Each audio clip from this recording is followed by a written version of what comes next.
We begin with the fate of 3 American children removed from the country, sent to Honduras with their mothers who were deported.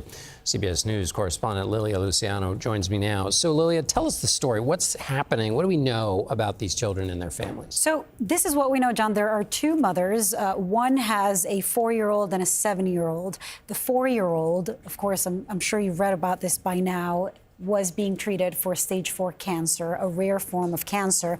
This child, the mother and the 7-year-old, seem to have been deported to Honduras without the treatment that the boy was undergoing, without time to consult a doctor, without the medication, without time to really consult attorneys and figure out what was best for this child. The other 2 children, or rather the other child was a 2-year-old. The mother was detained. In both cases, the mothers were detained and there were orders for deportation, and they would have to be deported from the country. But in this other case, the reason why there was an order for deportation, according to Camilo Montoya Galvez's reporting today, is that she didn't show up to a hearing because she had been abducted in Mexico after they had been expelled to Mexico while they were waiting for a hearing. I mean, these are very complicated cases, and It seems like they did not have enough time to really present their cases, to see their attorneys and figure out what was best for these American children, U.S.-born children.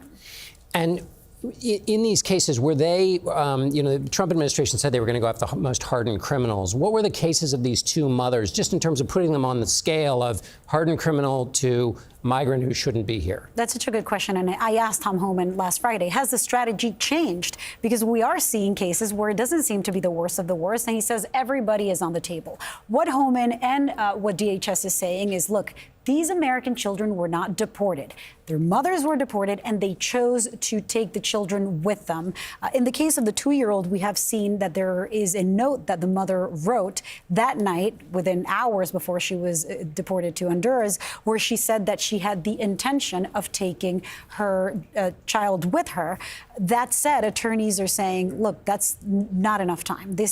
This letter was written at 6 p.m. By 6 a.m., she was already on a flight. There needs to be due process. And I just want to stress, we talked about due process earlier tonight. Right. I want to play a little bit of what, I don't know if we have time, but we don't have time. Lilia, we ran out of time.